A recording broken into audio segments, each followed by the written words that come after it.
Olá, eu sou Inês Coutinho, sou médica aqui em Fortaleza e sempre fui muito interessada nessas novas coisas do Brasil trazidas por Jair Messias Bolsonaro. E uma das coisas que mais me fez feliz foi ver que Jair Messias Bolsonaro convidou para a Secretaria de Cultura um artista completo do brasileiro, que me surpreendeu pelo seu currículo. Ele se chama Roberto Alvim. E ele caiu em uma cilada e foi dispensado do governo de Jair Messias Bolsonaro. E eu sempre achei isso uma injustiça muito grande e queria solicitar muito que ele tivesse uma nova chance, porque ele realmente iria mexer com a cultura do Brasil. E por ele ser altamente premiado, culto, inteligente, e como ele botou o dedo na ferida da corrupção dentro da cultura, ele foi dispensado. E ele foi injustamente dispensado. Então, eu vou ler para vocês um texto que eu ouvi todo o pronunciamento dele e copiei no meu caderno e vou ler para vocês. Queria que vocês soubessem que são 4 páginas. Quem quiser ouvir, que ouça. Vou começar.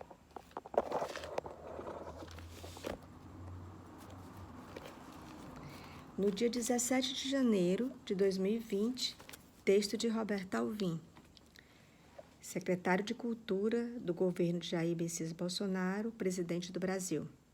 Assim falou o secretário de Cultura do Brasil acerca de seus excelentes e desafiadores projetos culturais fantásticos que foram abortados por algo inexplicável, paranormal, que um dia será desfeito e esclarecido. Isso eu escrevi. Entre aspas, Roberto Alvim falou na televisão e foi chamado de nazista por esse pronunciamento dele. Olá, meus amigos, eu sou Roberto Alvim, secretário especial da Cultura do governo do presidente Jair Bolsonaro. Eu vim falar a vocês sobre um assunto muito importante. Quando eu assumi esse cargo em novembro de 2019, o presidente me fez um pedido. Ele pediu que eu faça uma cultura que não destrua, mas que salve a nossa juventude. Continuando o que Roberto Alvim falou. A cultura é a base da pátria. Quando a cultura adoece, o povo adoece junto. E é por isso que queremos uma cultura dinâmica, mas ao mesmo tempo enraizada na nobreza de nossos mitos fundantes. A pátria, a família, a coragem do povo e sua profunda ligação com Deus amparam nossas ações na criação de políticas públicas. As virtudes da fé, da lealdade, do autossacrifício e da luta contra o mal serão alçadas ao território sagrado das obras de arte. Nossos valores culturais também conferem grande importância à harmonia dos brasileiros com sua terra e sua natureza, assim como enfatizam a elevação da nação e do povo acima de mesquinhos interesses particulares. A cultura não pode ficar alheia às imensas transformações intelectuais e políticas que estamos vivendo. A arte brasileira da próxima década será heróica e será nacional, será dotada de grande capacidade de envolvimento emocional e será igualmente imperativa, posto que profundamente vinculada às aspirações urgentes do nosso povo, ou então não será nada. Ao país a que servimos só interessa uma arte que cria a sua própria qualidade a partir da nacionalidade plena e que tem significado constitutivo para o povo para o qual é criada. Portanto, almejamos uma nova arte nacional capaz de encarnar simbolicamente os anseios dessa imensa maioria da população brasileira, com artistas dotados de sensibilidade e formação intelectual, capazes de olhar fundo e perceber os movimentos que brotam do coração do Brasil, transformando-os em poderosas formas estéticas. São estas formas estéticas geradas por uma arte nacional que agora começará a se desenhar, que terão o poder de nos conferir a todos energia e impulso para avançarmos na direção da construção de um novo e de uma nova e pungente civilização brasileira. É nesse espírito que o governo federal tem o orgulho de lançar os seguintes prêmios nacionais de fomento às artes. Aí aqui ele passa para demonstrar, para mostrar ao povo o seu plano de ação inicial em respeito às artes. Ele coloca Prêmio Nacional das Artes, patrocínio de produções inéditas em diversas áreas da cultura. Valor total, R$20.625.000. 1. Categoria Ópera. Serão contempladas 5 óperas de compositores brasileiros, uma por região do Brasil, com um valor individual de R$1.100.000. Uma ópera para ser colocada em um palco público não gasta menos do que R$1.100.000, porque a ópera geralmente traz muitos atores, isso aqui é a minha opinião, traz muitos atores musicais, o figurino, tudo isso faz parte de uma informação cultural brilhante que o povo brasileiro mereceria, principalmente aqueles que estão na periferia, que não têm dinheiro para viajar para a Europa para assistir peças teatrais, como muitos acontece aqui no Brasil. Bem, essa foi a categoria ópera, número 1. Número 2, categoria teatro. Serão contemplados 25 espetáculos teatrais, 5 por cada região do Brasil, com um valor individual de R$250.000. 3, categoria pintura. Serão contemplados 25 exposições individuais, 5 por cada região do Brasil, com o valor individual de R$100.000.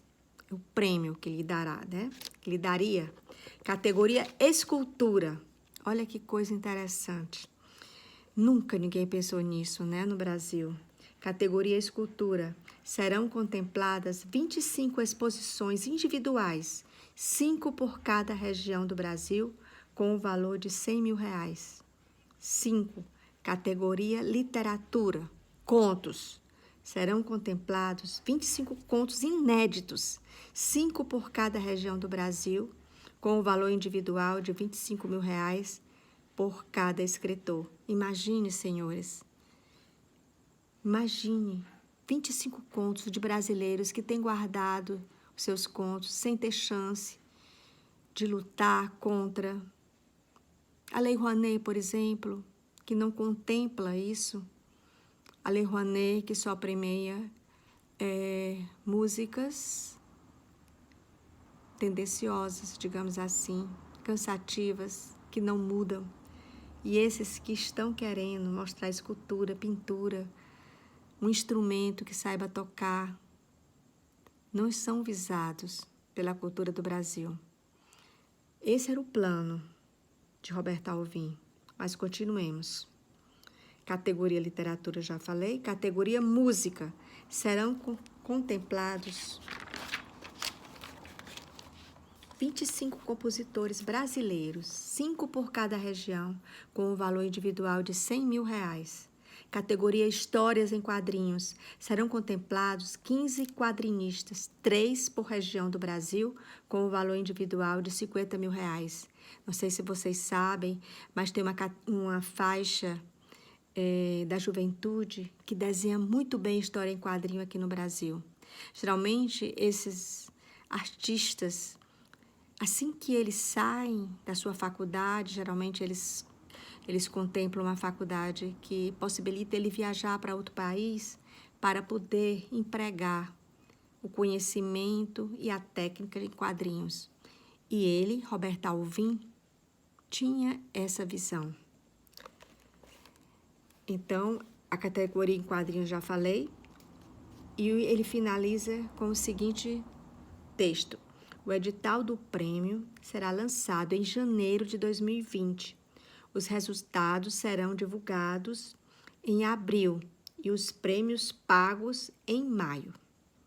Quer dizer, ele teria o mês de janeiro, fevereiro, março, abril, maio, para divulgar os novos artistas brasileiros. Mas foi abortada essa sua intenção. Então, ele dá aqui informações e inscrições, dá aqui o site www.cultura.gov.br/Prêmios Nacional das Artes, entre aspas.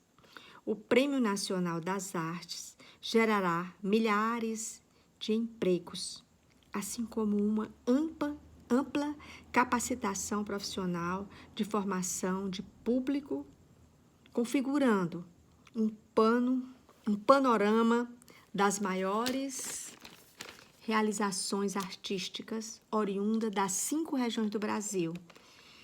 Trata-se de um marco histórico nas artes brasileiras, de relevância imensurável, e sua implementação e perpetuação ao longo dos próximos anos irá redefinir a qualidade da produção cultural em nosso país. E é por tudo isso que afirmo a vocês, meus amigos, 2020 será um ano de uma virada histórica. 2020 será o ano do renascimento da arte e da cultura no Brasil. Muito obrigada. E finalizou Roberto Alvim.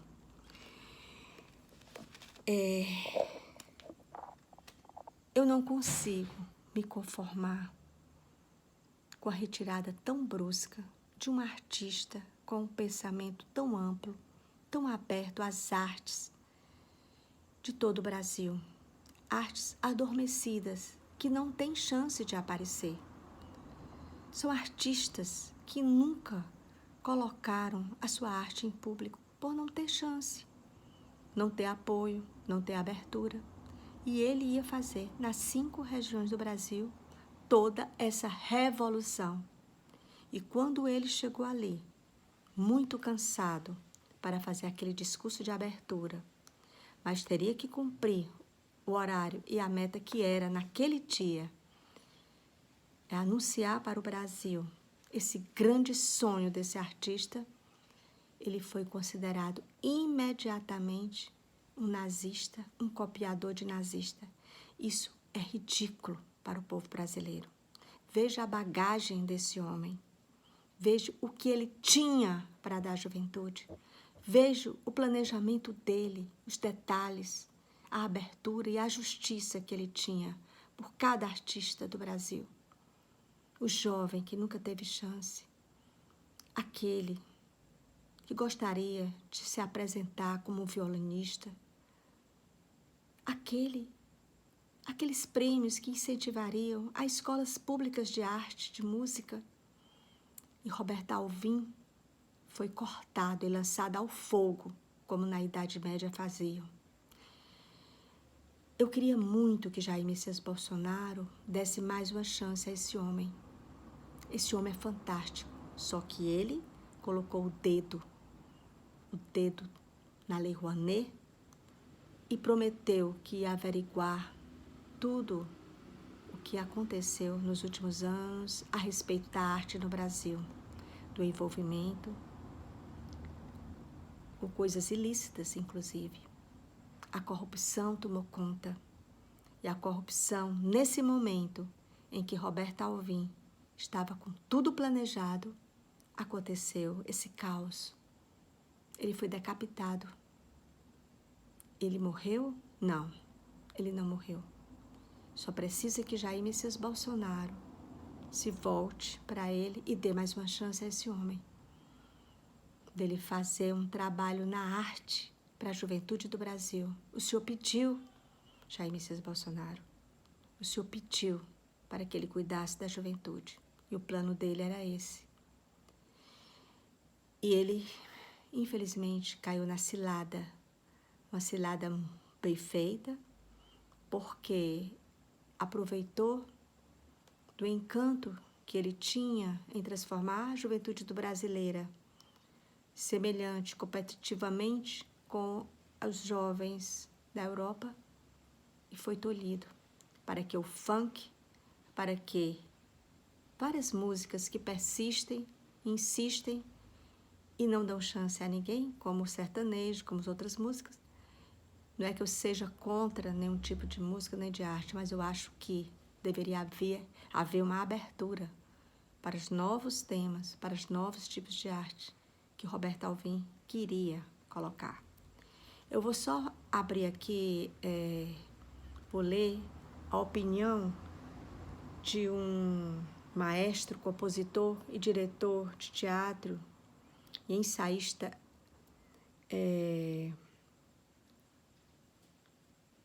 um ensaísta de origem judaica, que ele falou sobre Richard Wagner, que foi o ponto explorado pela imprensa do Brasil para chamá-lo de nazista, porque o tema que ele usou, que foi colocado enquanto ele falava, foi de Richard Wagner, um alemão que nasceu em Leipzig, em 22 de maio de 1813, e morreu em Veneza no dia 13 de fevereiro de 1883. Ele viveu 70 anos. Então, esse Wagner, ele foi um maestro, um compositor, um diretor de teatro e ensaísta alemão. Primeiramente, ele foi conhecido por suas dramáticas óperas, no qual ele chamava dramas musicais. Continuando aqui as minhas observações e anotações, eu digo que esse compositor, Wagner, era um autodidata, revolucionou a ópera e muito polêmico. Alvim abriu sua apresentação com a ópera Lohengrin. Por ter duas de suas obras, a Lohengrin e Rienzi, como favoritas do nazista Hitler, ele se tornou um compositor maldito depois de sua morte, né? Porque ele foi associado ao que existe de pior no ser humano, o nazismo. Wagner não foi nazista, mesmo porque morreu em 1883, muito antes da ascensão de Adolf Hitler ao poder. Porém, foi referido como antissemita. Wagner era antissemita, mas não um nazista. Então, eu vou ler aqui o que o maestro Daniel Barenboim, que é judeu, falou sobre Wagner. Mesmo antissemita, nunca pregou que judeus fossem presos, confinados em campos de concentração, etc. Na verdade, Wagner, com suas músicas, foi desvirtuado pelos nazistas. Então, eu queria dizer a vocês que nada é melhor do que a palavra. A palavra esclarece tudo. Por isso eu estou usando minhas palavras aqui para dizer ao Brasil que uma das maiores injustiças que eu já presenciei contra um ser humano foi essa contra Roberto Alvim. Porque ele tinha um plano de mudança. Ele ia fazer exatamente o que o presidente pediu a ele. Vamos ler o que eu disse no início. Ele falou assim: quando eu assumi esse cargo em novembro de 2019, o presidente me fez um pedido. Ele pediu que eu faça cultura que não destrua, mas que salve a nossa juventude. É isso, presidente Jair Messias Bolsonaro. Roberto Alvim foi colocado no campo de concentração e morto pela ignorância, pelo medo de ser comparado, o governo de Jair Messias Bolsonaro, ser comparado a alguma coisa nazista. Mas ainda há tempo. Por favor, presidente, aproveite esse artista. Ele é muito bom. Ele é um exemplo para a juventude. Ele é um jovem e super premiado artista brasileiro, Roberto Alvim. Ele merece retornar ao Brasil. Vamos corrigir esse ato que aconteceu tão bruscamente. Ele foi lançado à câmara de gás, porque ele não teve palavras nem para se defender. Ele não ia negar tudo isso que ele colocou aqui nesse papel que eu copiei, palavra por palavra do que ele disse naquele discurso. O discurso dele, inclusive, não foi nem considerado, porque imediatamente a esquerda fez aquele escândalo. E a imprensa, como o senhor sabe, presidente, aproveitou e transformou isso num barulho tão grande que um artista como ele não ia mais se submeter a tantas humilhações. Mas o senhor pode. O ministro da Educação também pode. Weintraub é um ministro muito corajoso e enfrenta toda essa esquerdalha que impede que a nossa juventude brilhe, que a nossa juventude saia das drogas, que a nossa juventude se volte para uma arte brilhante, como essa que o Roberto Alvim queria nos dar. Muito obrigada.